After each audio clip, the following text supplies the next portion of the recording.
என் உயிரினும் மேலான ஆத்ம பந்துக்களுக்கு எம்பெருமானை பிரார்த்தித்த ஆசீர்வாதம். ஆன்மா ஆண்டவன்.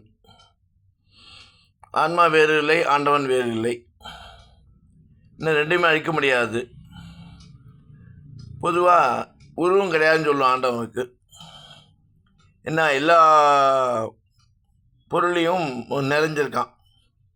நீ எதுவாக நினைக்கிறியோ, எப்படி பார்க்குறியோ, எப்படிலாம் இருக்கணும்னு நினைக்கிறியோ அப்படியெல்லாம் இருக்கேன்றான். அதே மாதிரி ஆன்மா உருவமற்றது.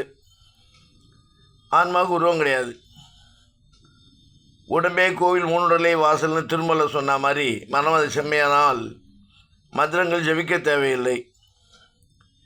எப்படி ஆண்டவன் உட்கார்றது ஆலயம் தேவைப்படுறதோ கருவறை என்று சொல்லக்கூடியது, அதே போல் ஆன்மா அமர்வதற்கு கோவில் என்று சொல்லக்கூடிய தேர் என்று சொல்லக்கூடிய இந்த சரீரமும் கருவறை என்று சொல்லக்கூடியது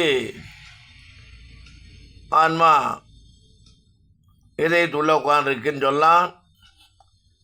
ஆன்மாவும் கருவறையில் இருக்குன்னு சொல்லலாம். ஆன்மா தூய்மையானது, ஆண்டவன் தூய்மையானவன். ஆன்மா எந்தவித பந்த பாசங்களுக்கும் அப்பாற்பட்டது. அதேபோல் ஆண்டவனும் அனைத்திற்கும் அப்பாற்பட்டவன். ஆன்மா எல்லாருக்கும் சமம், ஆண்டவன் எல்லாருக்கும் சமம். இறைவனுக்கு வேண்டிய வேண்டாதான் பணக்கார ஏழை கிடையாது. பணக்கிது எல்லாருக்கும் ஒரே மாதிரி தான் இதயம். ஒவ்வொரு இதயத்திலையும், ஒவ்வொருடைய மனதிலும், ஒவ்வொருடைய உள்ளத்திலும் நான் ஆத்மஸ்வரூபியாக வாழ்கிறேன் என்பதை எம்பெருமா சுட்டி காட்டினால்தான் ஆத்மாவுக்கும் உருவம் இல்லை, ஆண்டவனுக்கும் உருவம் கிடையாது.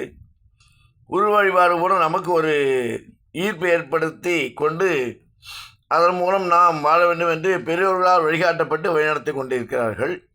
அதன்படி நாமும் அந்தந்த திவ்ய தேசங்கள் அந்தந்த கோயிலுக்கு போச்சு ஆண்டவனை பார்க்கச்சே நமக்கு தெரியாமல் ஒரு மன அமைதி, தெளிவு, தெம்பு அனைத்தும் கிடைக்கிறது. அதனால் ஆத்ம விசாரணை செய்து நாம் ஒவ்வொரு வேலையும் செய்யும் பொழுது தவறுன்னா தவறுன்னு சொல்லணும், கரெக்டுன்னா கரெக்டுன்னு சொன்னால் தான் நீதி தேவதை, அதுதான் நீதிபதி.